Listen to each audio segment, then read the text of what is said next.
welcome. Thank you.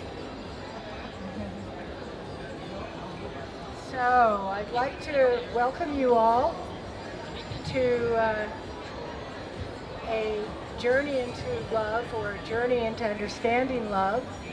Can everybody hear me, or should I make the mic a little louder? A little louder? I thought so. I think it's number 4.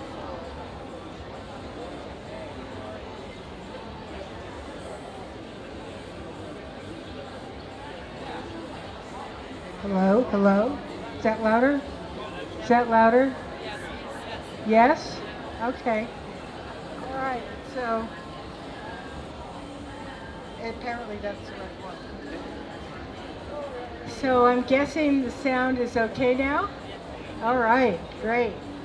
So my name is Lori Grace, and I've been teaching Tantra for 25, 30 years, and also a student of it as well.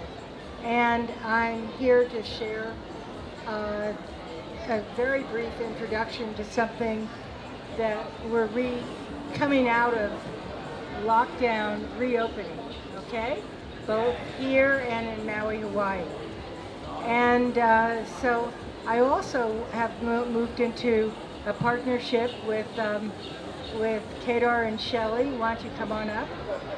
And their healing temple, and I have my own place, Haleakua, which is those papers that you see right where you are sitting.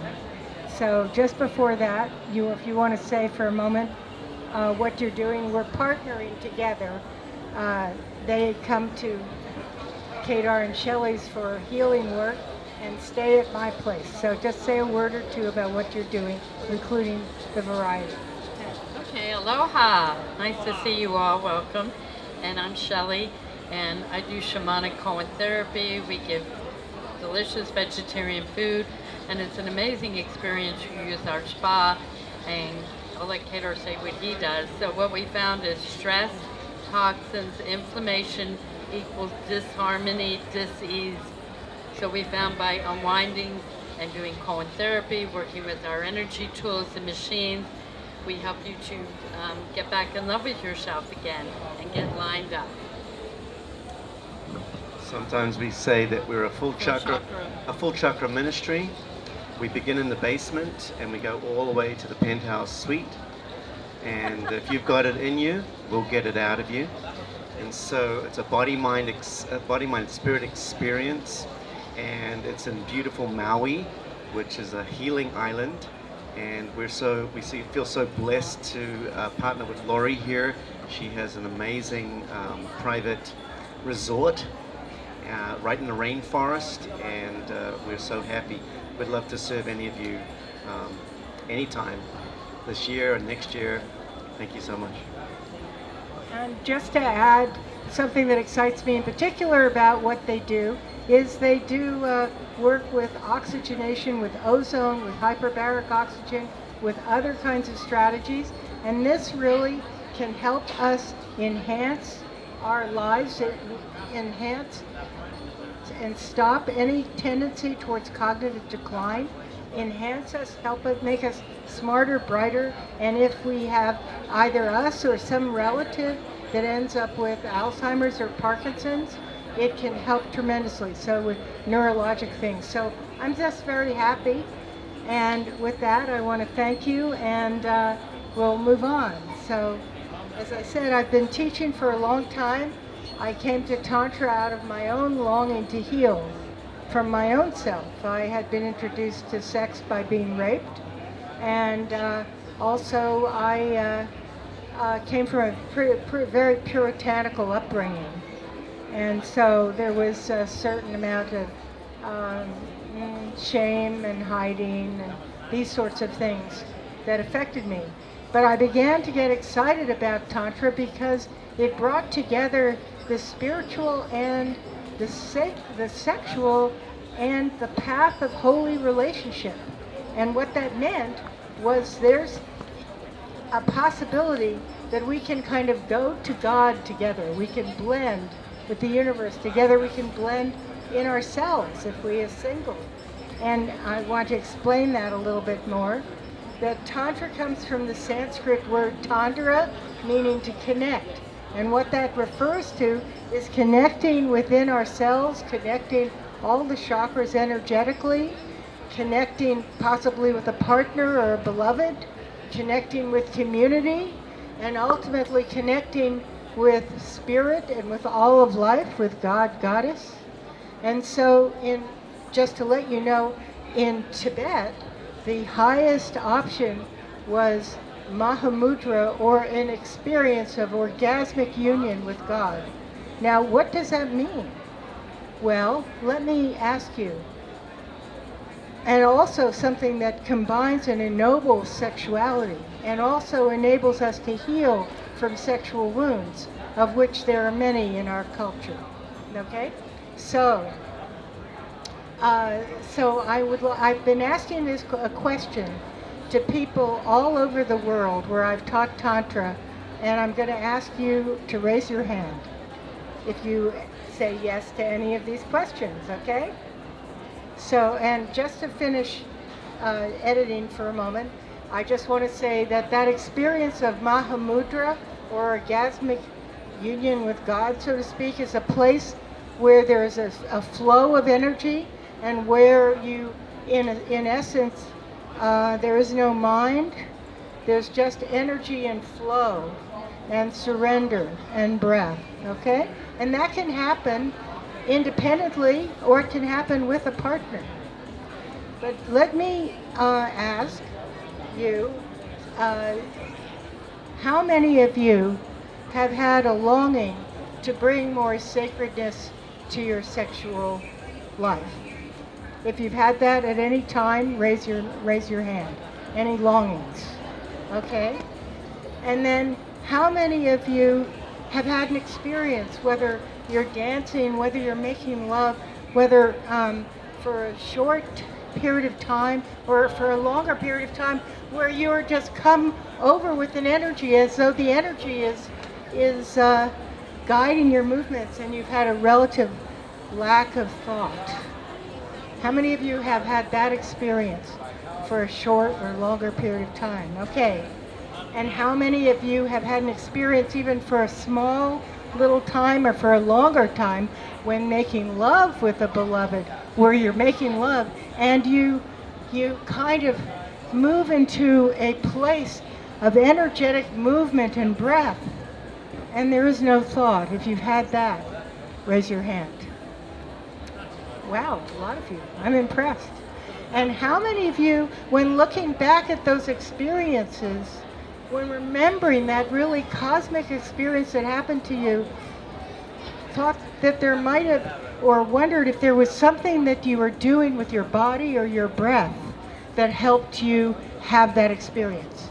If you've ever thought that or wondered it, raise your hand. You don't have to have wondered it. Okay, so with all of those of you who have raised your hand, I would say you have come to the right place. And I had an experience at 25 where I had an orgasm through breathing alone. I wasn't with a partner, I wasn't touching myself, but I was doing the breathing of the tantric path, okay? And I felt that I had light going up my spine over and over again. And then it was this deep feeling of self-love and celebration of self that was just in every pore. And then, for quite a while afterwards, I tried to make it happen again, and I wasn't successful. And that's because those kinds of experiences of letting go happen when you let go. It's called the path of Wu Wei. And about a year later, I had kind of given up on having that again, and there it happened.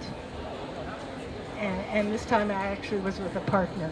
So anyway, I wanted to let you know that I also developed this thing called sexual energetics, because I was wanting to feel the movement of energy even more fully in my body, so I could do the chakra meditations of the ancient tantrikas.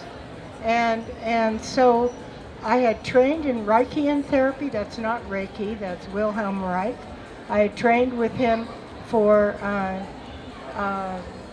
with not him himself, but one of his two or three of his students for 8 years. I trained in something known as bioenergetics, and I also did hypnotherapy and other kinds of things because I was trying to liberate myself. And I was able to begin to make that happen. Welcome if you want to come in. Okay, well, anyway, so what happens is if you are looking for that experience of letting go of the mind, and if you're looking for the experience of having a sense of merging and blending with a partner or with the different parts of yourself, you need to let go of your mind, even for a little bit, because that's how energy begins to flow, okay? And so I want to introduce you to a few little exercises from this work that I developed called sexual energetics, which you can imitate them. It's fine. We don't do anything. We don't take our clothes off. We don't touch ourselves, nothing. We just breathe and move and notice what you're noticing, okay? But you can apply it in almost anything, okay? All right, so with that, I want to say another thing, that breath is seen as the expression of soul or spirit in Tantra. When we do breathing exercises together with a partner, we're sharing the soul or the spirit. You can do breathing exercises with yourself and connect your chakras, okay?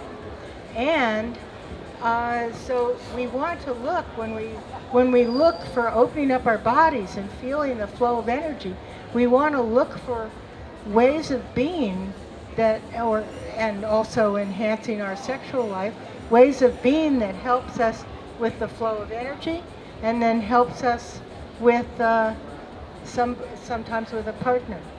So I would like to invite you to try a few of these simple things and to notice what you notice, and then you can tell me what you notice. And there's nothing embarrassing about these, okay?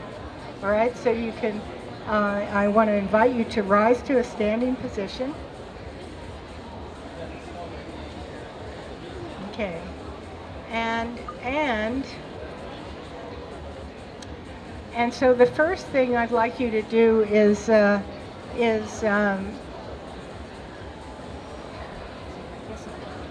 take this off, is do what's called a pelvic tilt.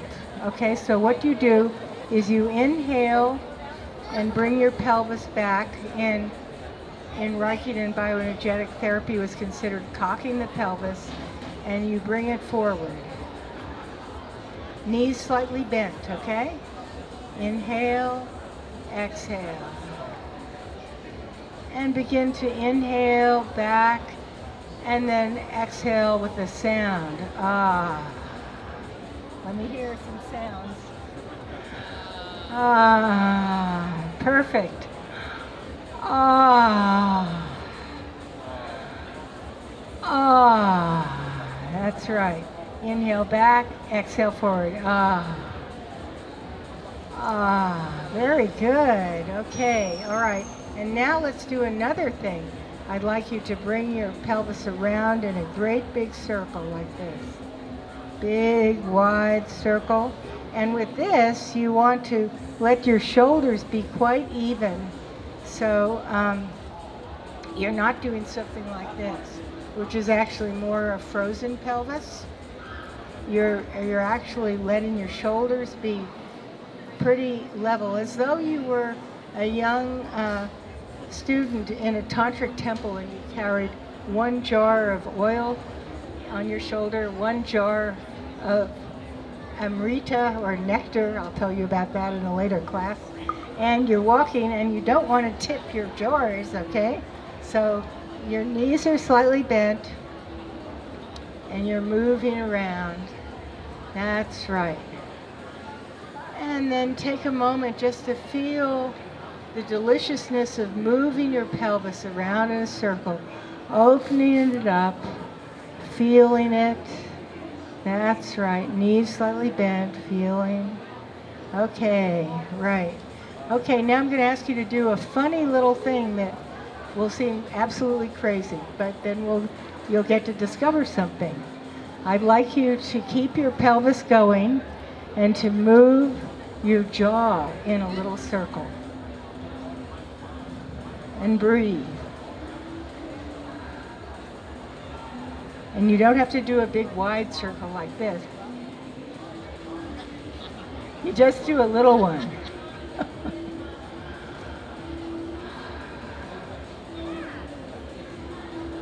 Okay, great. Now keep on going with that nice beautiful pelvis of yours. Notice how much breath you have going. Notice how much movement flow you have going. And you're still moving your jaw. And now I'd like you to keep moving your pelvis, but I'd like you to freeze your jaw so it doesn't move at all. And notice what starts to happen with your breathing or your movement. And now open your jaw again and notice what happens with your breathing and your movement and your breath. And let's try that one more time. Tighten your jaw and notice what happens with your breathing and your movement. And then open your jaw. Okay. Okay, did anybody notice a difference? I see a lot of heads nodding. Okay. Do you want to share what you noticed? It's a lot more relaxed and flowing and connected. A lot more relaxed when your jaw It was pretty shocking. Yeah, It surprised me. Yeah, well, these are part of the discoveries that start to happen.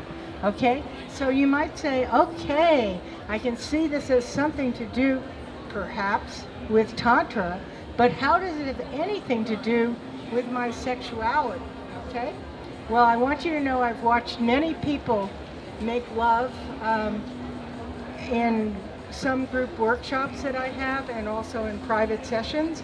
And because in our culture we're very oriented towards that peak orgasm, and in contrast to tantric cultures, we're not using it as a way of building energy more and more and more into deeper and deeper states of relaxation and arousal.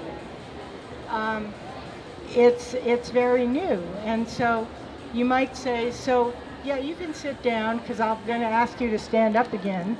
All right, so you might say, well, how does this apply to my sexuality? Okay, well, I want to show you what happens with people's jaws often. Not everybody, no generalization here. But when I inhale,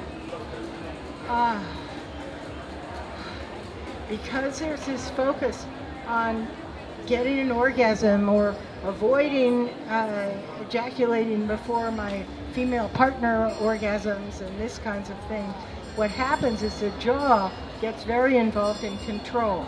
And so this can happen, and I'll show you. I've seen it many times. Oh yeah, it feels so good.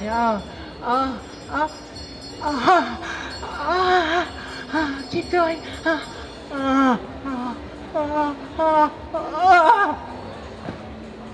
What happened to my jaw? Did anyone see? What? Locked up, perfect. So what happens is this gets us out of that space of deep surrender, and it gets us into the job of having an orgasm, or the job of avoiding ejaculating before my friend before my friend orgasms, or whatever. So and again, we begin to separate the spiritual from the sexual, okay? And again, there's a limitation to movement and breath. So I want to do another one for you, and I invite you to stand up again. And Ed, any chance you could hold the mic for me for a minute? Yeah. Okay, thanks. Yeah. Okay, all right. So actually in the next one, right after this. Okay, thank you. All right, so I'd like you to go back to moving your pelvis back and forth.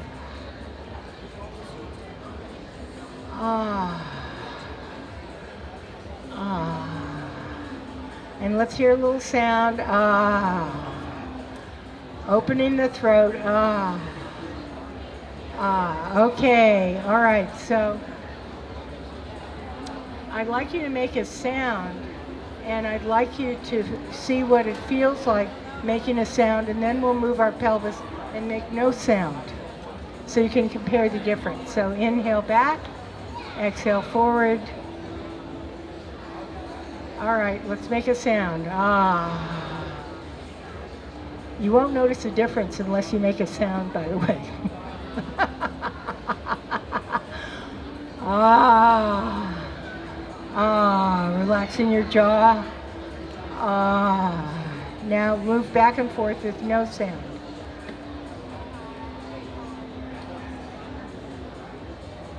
Now move back and forth with sound. Ah. Ah. Ah. And then notice which has more energy for you, and just take a mental note. And now we'll do the last part. We'll move into a very deep sound with our jaw dropped. So, ah. Ah. Ah. Notice where you feel that in your body. And now a high sound. Notice what, ah. Ah. Ah. Notice where you feel it in your body. Ah. Ah. Ah, okay. Is anyone feeling a little lightheaded from the breathing? Okay, so put your feet on your toes, your weight on your toes, and shake your legs. Ah, just shake your whole body out. Ah, ah, ah, that's right. Jump up and down a little bit. Ah, and this uses the extra oxygen and you know, the carbonic acid goes away. Okay, all right, now you can sit for a moment and I'll explain to you what that was about. So how many people, or did anybody notice a difference between a movement with sound and a movement without sound? You did? What did you notice? I didn't notice the same sort of like vibrational feeling with no noise. Okay. She didn't notice the same amount of vibrational feeling with no noise. There was less resonance, and I do want to let you know that when making love with the partners, how we sound is a form of communication. Okay, but that's another topic for another time.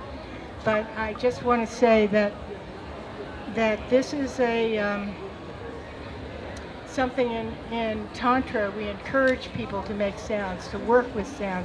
Sometimes spiritually doing toning together. We also have sounds that enhance ejaculatory control, different things. We use sound. And what I find is that men tend to not make sound, except perhaps for an ejaculatory grunt. And I'm not saying that's all men, okay? And then women have more of a tendency to make sound, but the most common sounds that a woman makes in lovemaking is kind of like this. The most common is oh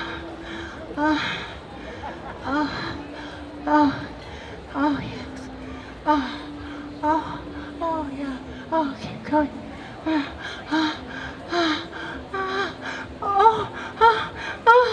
and if I was making love with a partner and he was right in front of me, and I'm just let's say I was trying to get an orgasm, I was trying to feel more in my pelvis, and oh, I love you so much.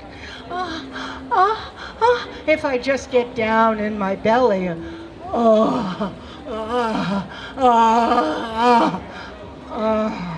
my pelvis would open, and I would begin to allow very deep energy to come forward. And then, I might have to avoid that I'm not trying to scare my partner out with these sounds, but I'm dipping into my own energy and giving it also to my partner to enjoy, okay? So that's another thing that happens. And just a brief comment on the ancient times in Tantra.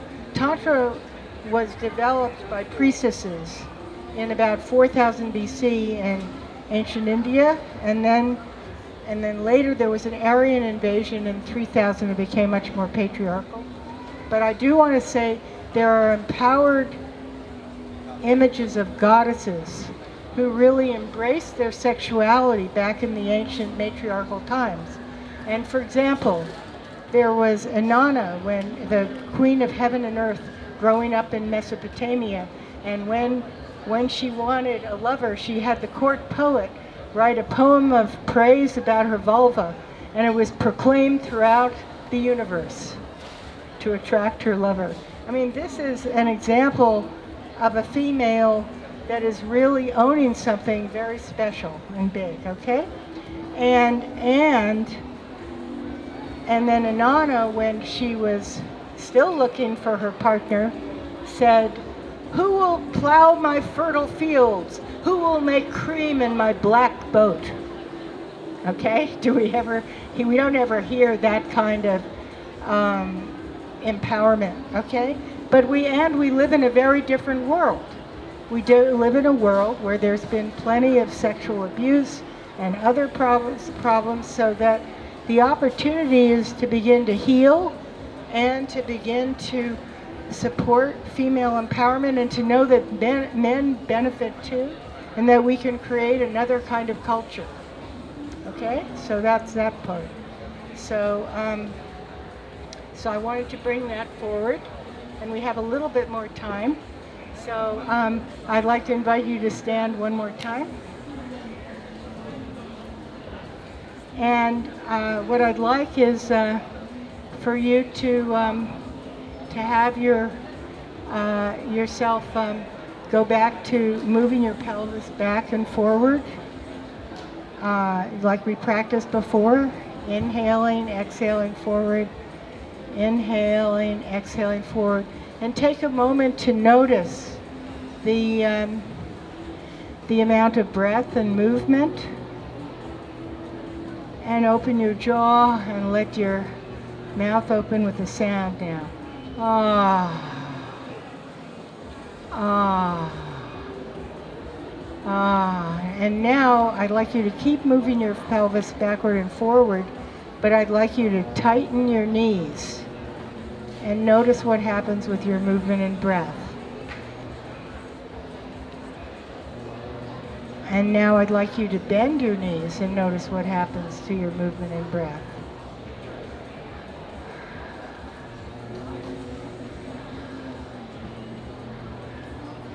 And now tighten once more and notice any differences.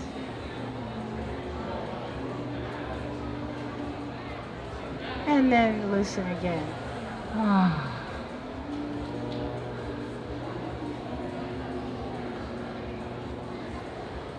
And I'd like to have somebody comment if they noticed a difference with their knees bent or their knees straight. Anyone notice anything? Okay, what would you like to say?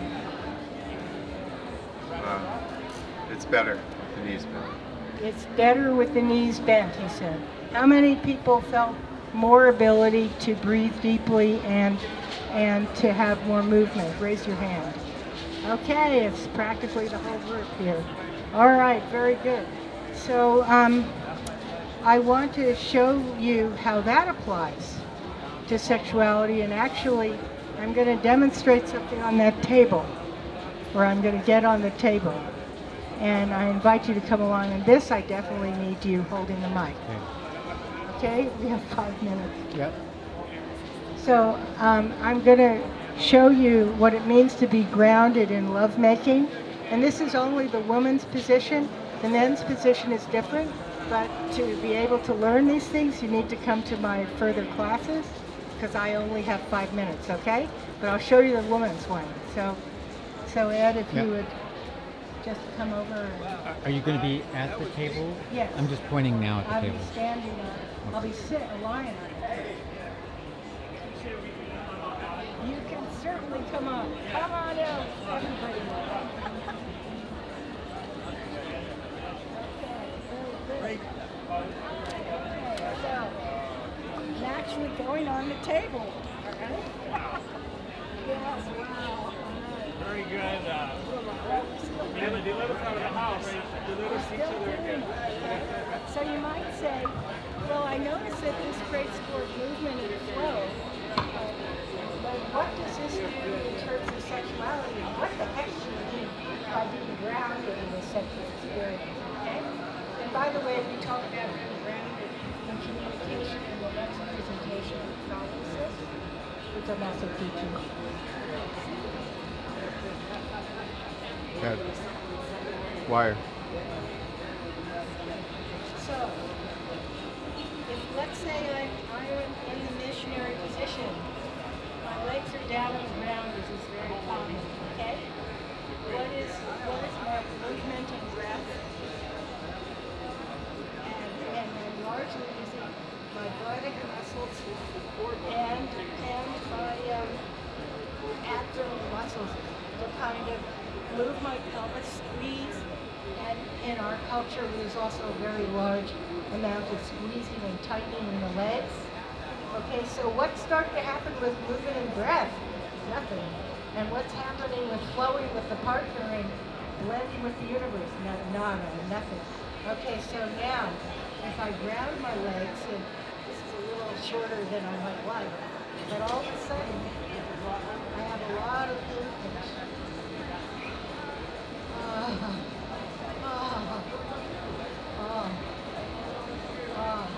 Movement and flow.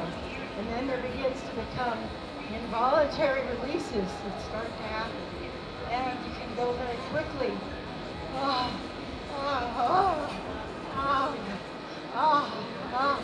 And slowly.